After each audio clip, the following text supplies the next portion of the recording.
It feels very important to be painstakingly honest and clear in times like these. All the time, but especially these days. And in that honesty and that brazenness, to be able to say, I'm not okay. And so this next maybe 20 minutes is a place of permission and a place of calm to say, I'm not all right. I'm not okay. And it's okay. In fact, it's not only okay to say that, my friends, there is a power here when we name that. When we name that which is going on within us, and as Rob just did, naming what is happening around us, be it shootings, be it any form of violence and suffering. By naming it, there is power there. And when we are feeling weak, and when we are feeling the strength that can leave our bodies on a moment's notice, leading us into depression and isolation, coming back to truth of what is, there is power there. There is a power that also ignites love, the love that is in our hearts, that often goes reticent, that goes underground because of the incessant gaslighting that is in the society, in this culture, and even the shit that we say to ourselves or about what is happening. And so every time we say no to that, every time we stop gaslighting, every time we do not dismiss, every time we do not ignore, every time we do not go into a cycle of whatever form of violence, we win. There's power there. There's not only power there, but there is a love that knows no bounds there.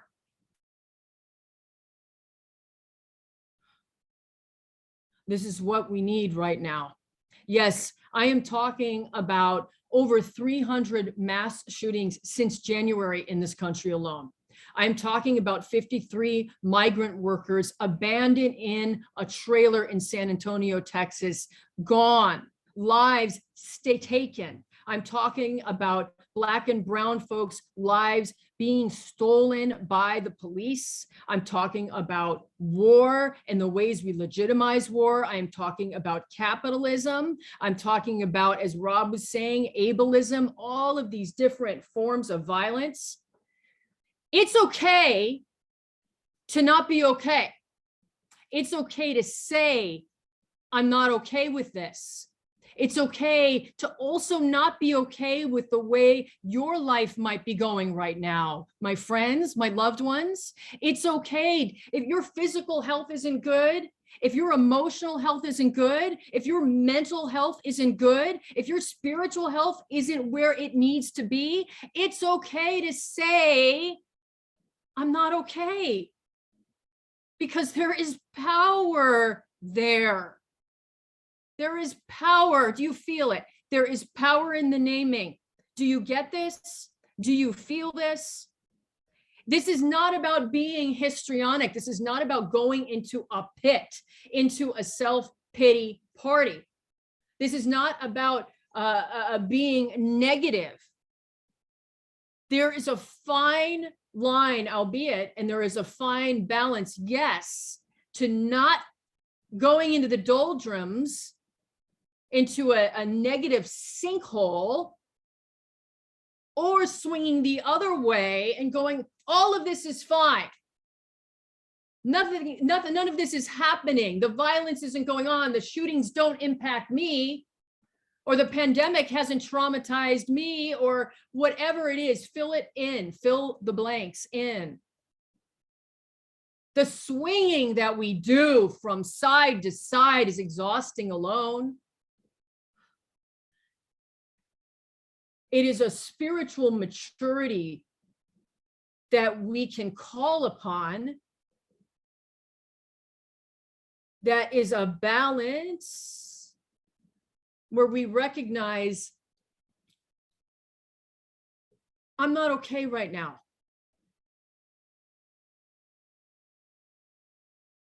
As well as bringing in the power that is justice and that is love. Yes, I pray for this middle land, this middle road of balance and equilibrium for us right now, that we may begin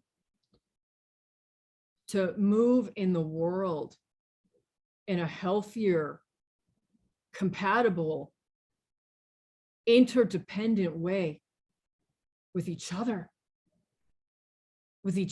as a family, where we are able to see each other for who we are and to remember each other, that there need not be a separation from one another, and that we are made, yes, in the image of God, or maybe better stated for you, in the image of love.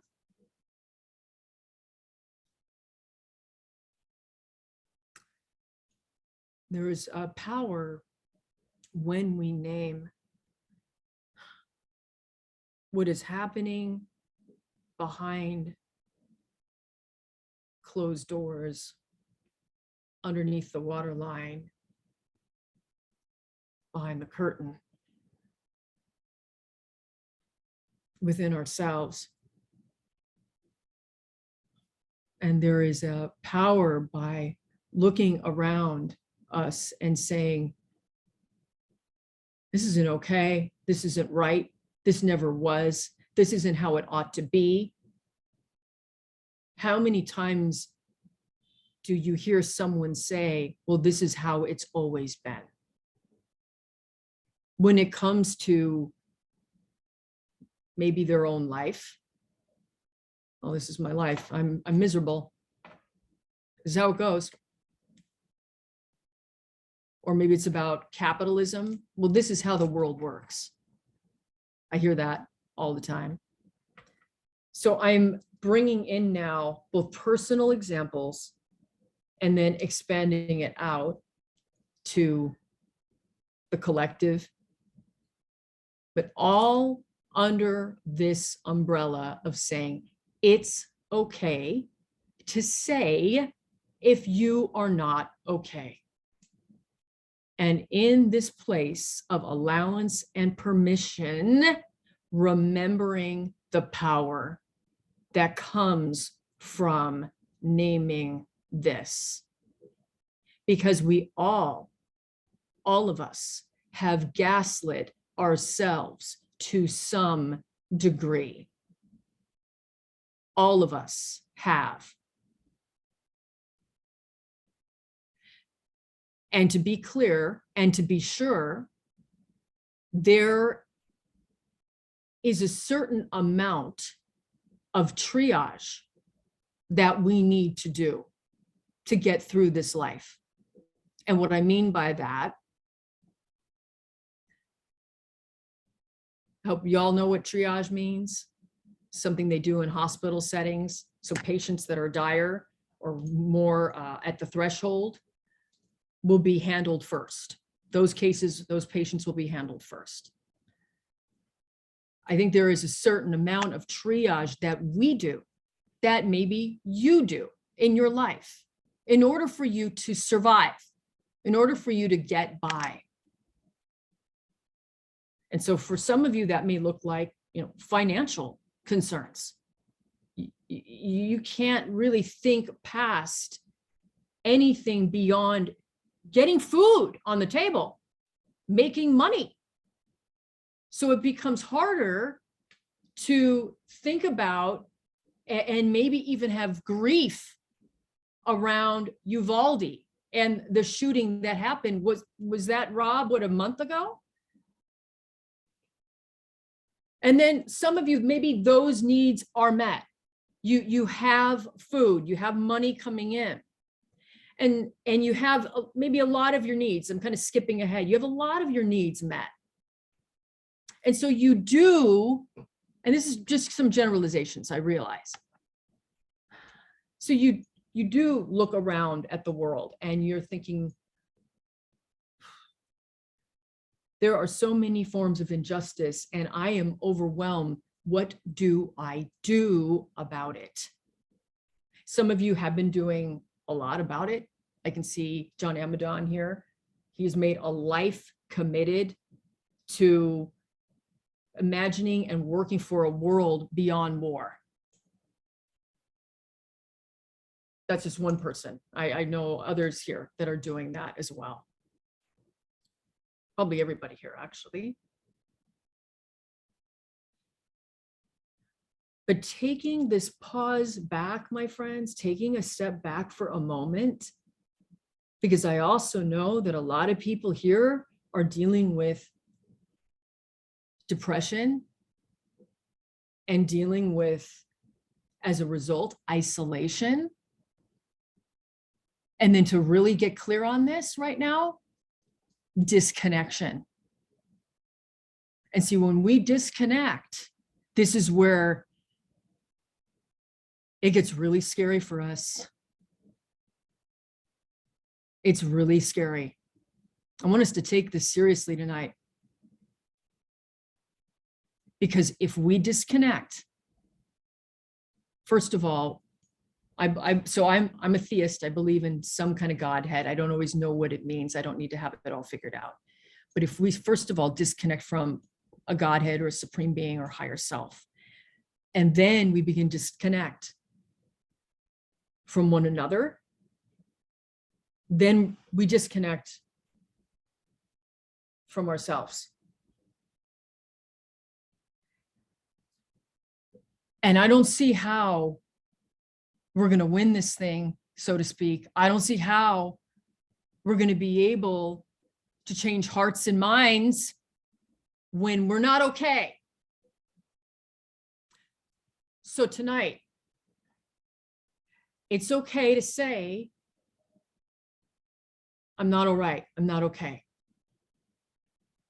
And it's okay in this moment right now, if you're not okay. What's not okay is you throwing in the towel. What's not okay is you flipping into a cycle of violence or addiction or something towards yourself. I'm not talking about that. I'm talking about stating, this is where I'm at, and I'm not sure if I'm all right now. Because the more we continue to triage our lives in ways that are unhealthy and diseased,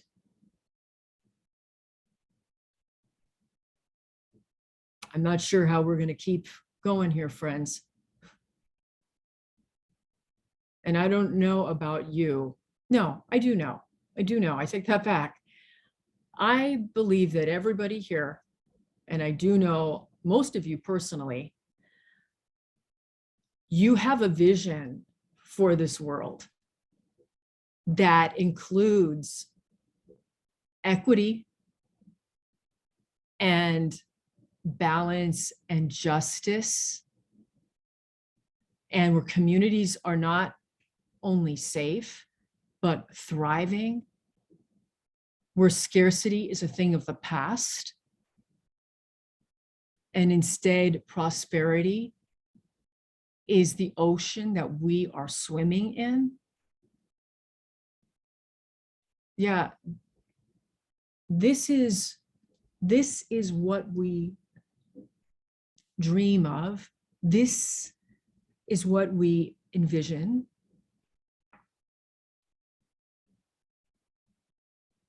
So three things Three things from this idea of it's okay if you are not okay. Number one, we often dismiss our reality and the reality happening around. And so that looks like, hold on, I want to make sure I get this right. A statement that says it's not that bad.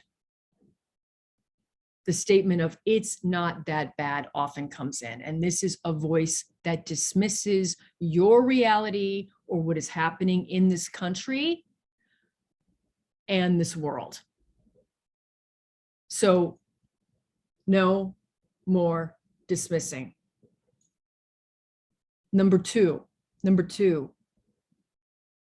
we often ignore what has been happening in our lives or to people in communities that are under threat and attack, or again, in this country or in this world beyond. And that statement looks like a little bit different than saying it's not that bad, that voice of dismissal. This statement looks like this isn't happening. This isn't happening. And so often that is maybe perhaps the unhoused person, someone that is experiencing homelessness, that you just can't deal with it. You don't want to deal with it. It's not happening. It's not happening. Or another voice that says it doesn't concern me. Or maybe it's Black and brown folks being shot by the police yet another time. And so if you look like me, if you are white identified, saying it doesn't concern me, ignoring it. So the ways that we go into this gaslighting is, number one, we dismiss, and number two, we ignore. And then the third thing is we legitimize. We legitimize the things that are happening in this world. And I don't mean it in a way of validating to be good, to be true. I mean it in a negative way of saying, this is the way it is. So I said that example of capitalism because I hear this all the time. Like, this is the way the world works. What do you want? Or war. There's always going to be war. There's just wars. We have to have war. Or the police. We need the police. Who's going to keep us safe? So this way of legitimizing structures and systems of violence. And again, all pointing this back to, my friends, this umbrella of it's okay to say, I'm not okay, and that this isn't okay. And that the more we continue to dismiss or ignore or legitimize, the more we're going to go into this sinkhole, into this pool, this cesspool of unconsciousness. So what do we do? What do we do? How do we get well? And how do we heal? I said a moment ago, I'm a theist. I believe in some kind of Godhead. I don't need to know what that is. Some of you may have a real definitive thing around faith, and that's great. That's great. You know, at Roll, we welcome it all. But I will say this, that abandoning yourself to something that is greater than you and clinging to it for dear life in times like these, and that could be music. You know, I think of Rob with his music. That could be a community. That could be a God of your own understanding. Clinging to it with dear life is a saving grace right about now. It's a saving grace. Because there are going to be times at 2 or 3 or 4 in the morning when we are being rocked, when there are moments of, I can't do this anymore. I can't take this anymore. I can't handle another shooting. I can't handle the new, whatever that is, whether it's personally or globally. And where you can come back to is some sense of the holy or maybe that is a sense of peace and calm that you are receiving from an energy that is love. But cling to it, my friends. Cling to it and take it so seriously and nurture a relationship with that.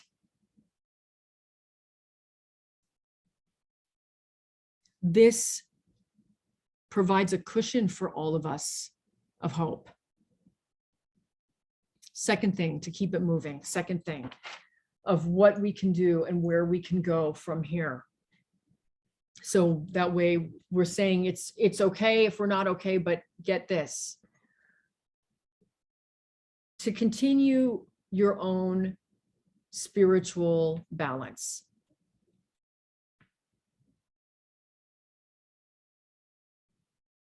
And so that means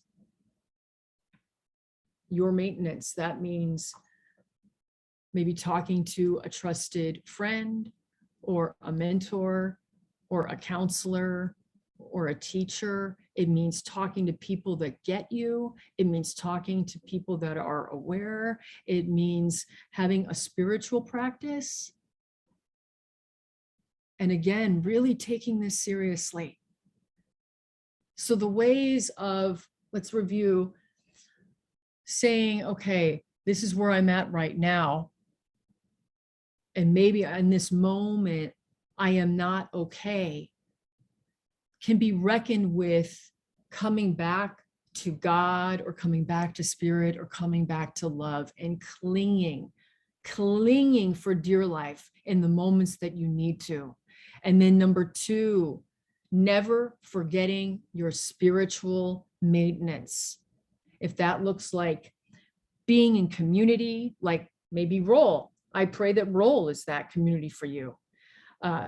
Prayer and meditation, dance, song, music, creating art. All of those things fall under your spiritual maintenance. But there is a third thing right now that I want to lay on you before we take off. And this third thing is actually probably my most favorite thing. And I think it's one that we really overlook. And so this is yet another antidote. If we are feeling downtrodden and if we are feeling sad about our own lives or this world that we are living in, and that is to remember to knock off the hubris and the arrogance that we know so much. And instead to call in a potent humility. I got to say this again. To knock it down, to knock our own hubris and our arrogance down, and recognizing that we only know so much about this whole life, about this whole thing that we are experiencing. We know like an infinitesimal amount. And you know what is amazing about us being in the void, like this agnostic, unknown place, is that anything can happen, that there is possibility and that there is potentiality here. So that is exciting because we can come back to a place that is beyond thoughts and words, where we don't have all this figured out, that we can't possibly have it all figured out. And I know as humans, we like to have our labels. We like to have our religion, and we like to have our this and our that and and have it all compartmentalized and all figured out. But you know what? How much do we really know?